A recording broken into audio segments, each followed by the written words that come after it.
ప్రతి మనిషికి సొంత ఇంటి కల ఉంటుంది.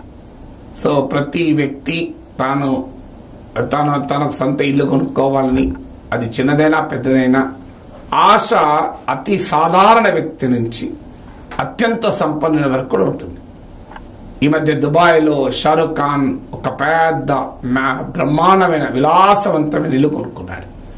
లాస్ ఏంజల్స్ లో నేను లాస్ట్ ఆగస్టులో వెళ్ళినప్పుడు అక్కడ హాలీవుడ్ నటీనటులు నివసించేటువంటి ప్రాంతం ఉంటుంది. సో ఆ టూరిస్ట్ బస్ లో వెళ్తుంటే ఆ గైడ్ చెప్తున్నాడు, this is the house of great Indian actor Shahrukh Khan అని. సో ఒక షారుఖ్ ఖాన్ కు మాత్రమే ఆ హాలీవుడ్ యాక్టర్లు, యాక్ట్రెస్లు, హాలీవుడ్ డైరెక్టర్స్ ఉన్నటువంటి టాప్ హాలీవుడ్ స్టార్స్ ఉన్నటువంటి ప్రాంతంలో కూడా ఇల్లుందట. సో అంత విలాసవంతమైన ఇల్లు కొనుక్కోగలిగాడు. అఫ్ కోర్స్ ఈ షారుఖ్ ఖాన్, ఆయనకు ఆ లెవెల్లో ఇన్కమ్ ఉంది. అయితే షారుఖ్ ఖాన్ ఇల్లు కొనాలనుకున్న వాళ్ళకు ఆసక్తికరమైన సలహా ఇచ్చాడు.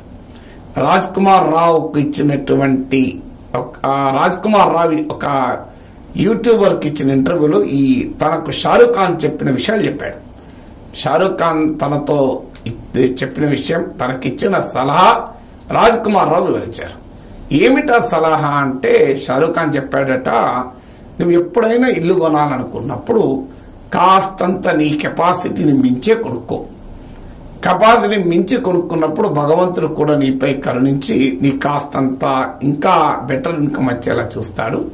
నీవు కూడా ఇంకా మరింతగా కష్టపడి ఆ మంచి ఇల్లు, ఇంకా నీ సామర్థ్యాన్ని మించి కొనుక్కున్న ఇల్లు అప్పు తీసుకోవడానికి కష్టపడతావు అని షారుఖ్ ఖాన్ సలహా ఇచ్చారట.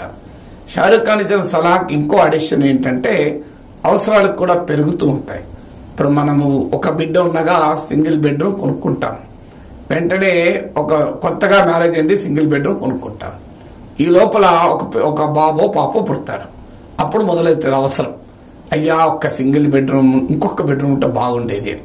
సో మెల్లగా కష్టపడి డబుల్ బెడ్రూమ్ కొనుక్కుంటాం.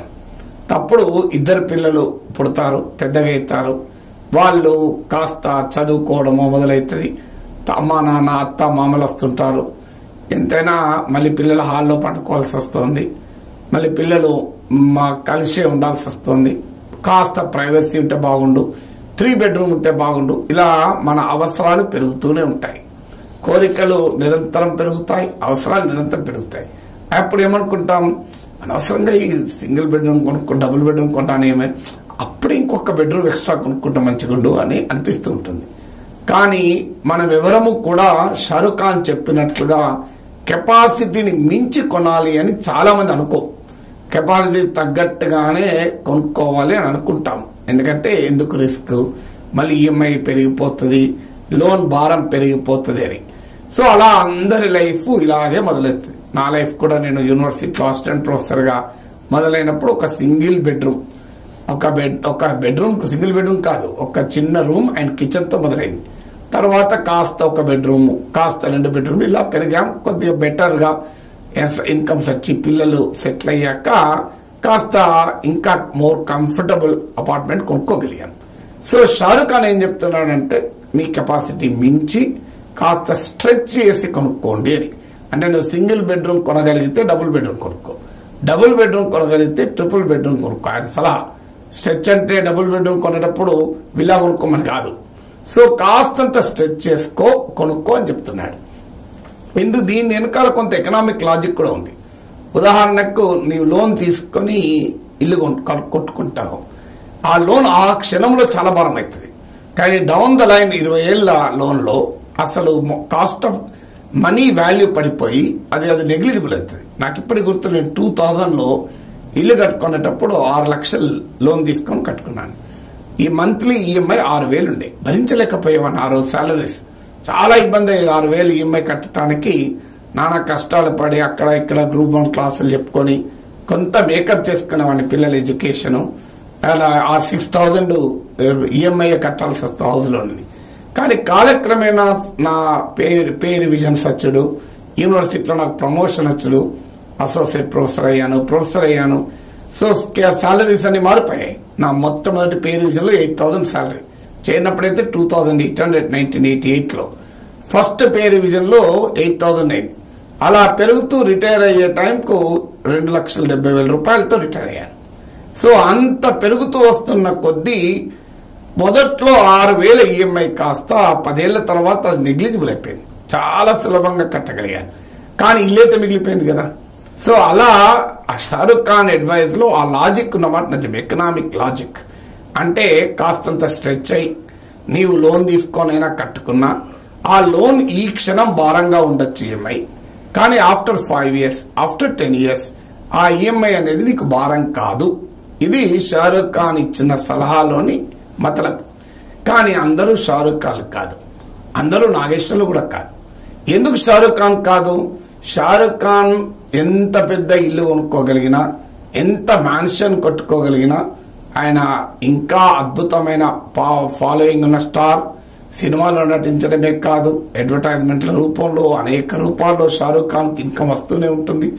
సంపాదించిన దానిపైన ఇన్వెస్ట్ చేసిన దాని మీద వస్తూనే ఉంటుంది. షారుఖ్ ఖాన్ కెన్ అఫోర్డ్ 10 ఇల్లు కూడా కొనుక్కోవచ్చు దుబాయ్లో, లాస్ ఏంజల్స్లో. కానీ అందరం షారుఖ్ ఖాన్ కాదు కదా. అందరూ నాగేశ్వర్లు కూడా కాదని ఎందుకు చెప్పారంటే, అందరికీ నాలాగా పర్మనెంట్ యూనివర్సిటీలో permanent guaranteed promotion, guaranteed pay revision ఉన్న జాబ్ ఉండకపోవచ్చు. నాకున్న జాబ్ ఏంటి? నేను 1988లో అసిస్టెంట్ ప్రొఫెసర్గా చేరితే నాకు తెలుసు 10 ఏళ్లలో అసోసియేట్ ప్రొఫెసర్ అవుతాను, మరో 10 ఏళ్లలో ప్రొఫెసర్ అవుతాను. ప్రతి 10 ఏళ్లకు ఒకసారి నాకు పే రివిజన్ ఉంటుంది. పే రివిజన్లో నాకు భారీగా సాలరీ పెరుగుతుంది. ఇదంతా నాకు తెలుసు. అంటే my income growth is assured, నా ఆదాయ పెరుగుదల అష్యూర్డ్, నా ఉద్యోగం శాశ్వతం, అది మధ్యలో మారేది లేదు, రిట్రెంచ్మెంట్ లేదు, బెంచ్ మీద పోయేది లేదు, నాకెక్కడ ఉద్యోగం పోయేది లేదు. సో అందులో లే ఆఫ్ లేవు. So that's my nature of my job. భారీగా సాఫ్ట్వేర్ లాగా పెరిగితే భారీగా పెరిగేది లేదు, పడిపోతే లే ఆఫ్ అయ్యేది లేదు. అందువల్ల assured income and assured job ఉన్న నేను ఎఫర్ట్ చేయగలిగాను. ఆ రోజు నాకు స్ట్రెచ్ అయినా కూడా 6,000 ఈఎంఐ కట్టడం భయంకరమైన భారమైనా కూడా I టూక్ the risk. Shahrukh Khan అప్పటికి అడ్వైజ్ ఇవ్వలే, కానీ నేను అదే పని చేయగలిగాను. కానీ షారుఖ్ ఖాన్ ఇచ్చినటువంటి అడ్వైస్ అందరికీ వర్తిస్తుందా అంటే వర్తించదు. ఎందుకంటే assured income and assured job ఉన్న వారికి షారుఖ్ ఖాన్ అడ్వైస్ పర్ఫెక్ట్ గా వర్తిస్తుంది. గ్యారంటీగా నీ ఆదాయం ఉంటుంది, పెరుగుతుంది, గ్యారంటీగా నీకు ఉద్యోగం ఉంటుంది. If you are very very confident of your earning capacity, అంటే నీ సంపాదన సామర్థ్యం పైన నీకు తిరుగులేని విశ్వాసం ఉన్నప్పుడు షారుఖ్ ఖాన్ ఇంటి విషయంలో ఇచ్చిన సలహా 100% కరెక్ట్. కానీ ఎప్పుడు కూడా గుర్తుపెట్టుకోండి ఫ్రెండ్స్, పర్సనల్ ఫైనాన్స్ అంటారు దీన్ని. దాని పేరే పర్సనల్ ఫైనాన్స్. మీరు ఏమైనా బిజినెస్ డైలీ చూడండి, ఆ పేజ్ పేరు కూడా పర్సనల్ ఫైనాన్స్ అని ఉంటుంది. పర్సనల్ ఫైనాన్స్ లో ఒకరిది ఇంకోరికి వర్తించదు. షారుఖ్ ఖానే, నాగేశ్వరే మీరే. ఇందులో ఎవరికి వర్తించదు. అది ఇన్వెస్ట్మెంట్ కానీ, సేవింగ్స్ కానీ, ఎక్స్పెండిచర్ కానీ, రిస్క్ అపటైట్ కానీ, ఇవన్నీ కూడా పర్సనల్ ఫైనాన్స్ కిందకి వస్తుంది. ఇన్సూరెన్స్ కానీ, ఎవ్రీథింగ్ ఇస్ పర్సనల్ ఫైనాన్స్. అందువల్ల స్టాండర్డ్ ప్రిన్సిపల్ అనేది, ఈవెన్ ఎక్స్పెండిచర్ కూడా స్టాండర్డ్ ప్రిన్సిపల్ అంటూ ఏది ఉండదు. సో స్టాండర్డ్ ప్రిన్సిపల్ అనేది మన పర్సనల్ సిచ్యువేషన్, మన ఆర్థిక పరిస్థితిని బట్టి మనం ప్లాన్ చేసుకోవాలి. పిల్లల చదువు ఉందనుకోండి, ఆ సమయంలో నువ్వు స్ట్రెచ్ అయ్యి విలాసవంతమైన ఇల్లు కొనుక్కున్నావు అనుకోండి, కాస్తంత విలాసవంతమైన, వాట్ విల్ హ్యాపెన్? నీ పిల్లల ఎడ్యుకేషన్ వచ్చేటప్పుడు ఎఫెక్ట్ అవుతావు. సో పిల్లల ఎడ్యుకేషన్, ఇప్పుడు నేను కనీసం నా పిల్లల చదువు పూర్తయ్యేంత దాకా 3 bedroom అపార్ట్మెంట్ కూడా కొనుక్కోలే. చాలా చిన్న అపార్ట్మెంట్ లో ఉన్నాం, 6 ఏళ్ళు ఎమ్మెల్యే క్వార్టర్స్ లో ఉన్నాం. ఎక్స్పెరిమెంట్ చేయలేదు ఇల్లు కొనుక్కోవటానికి. ఎందుకు? ఇట్స్ నాట్ రిస్కీ అని. అంతకుముందు కట్టుకున్న ఇల్లు చాలా దూరాన కట్టాము, అందువల్ల సిటీలో ఉండాల్సి వచ్చింది కనుక అనివార్యంగా ఎమ్మెల్యే క్వార్టర్స్కి వచ్చి ఉన్నాను తప్ప సిటీ సెంటర్లో ఒక పెద్ద అపార్ట్మెంట్ కొనుక్కోలేదు. కారణం ఏంటి? My priority was to give a good education. నా 2 పిల్లలకు మంచి ఎడ్యుకేషన్ ఇవ్వాలి. అందువల్ల మన ప్రియారిటీస్ ఏంటి? పిల్లల ఎడ్యుకేషన్ ఉండగా మీరు స్ట్రెచ్ అయ్యి ఇల్లు కొన్నారనుకోండి, మళ్ళీ పిల్లల ఎడ్యుకేషన్ స్ట్రెచ్ కాలేరు. స్ట్రెచ్ పిల్లల ఎడ్యుకేషన్ కావడం ముఖ్యం. అందువల్ల పర్సనల్ ఫినాన్స్ ఎప్పుడు కూడా ప్రియారిటీస్ పై ఆధారపడి ఉంటుంది. నీ ఫస్ట్ ప్రియారిటీ ఏంటి? నీ ప్రియారిటీ అన్నదాన్ని బట్టి ఉంటుంది. నీకు అష్యూర్డ్ ఇన్కమ్ ఉందా అన్నదాన్ని బట్టి ఉంటుంది. నీ ఇన్కమ్ పెరిగే అవకాశం ఉందా అన్నదాన్ని బట్టి ఉంటుంది.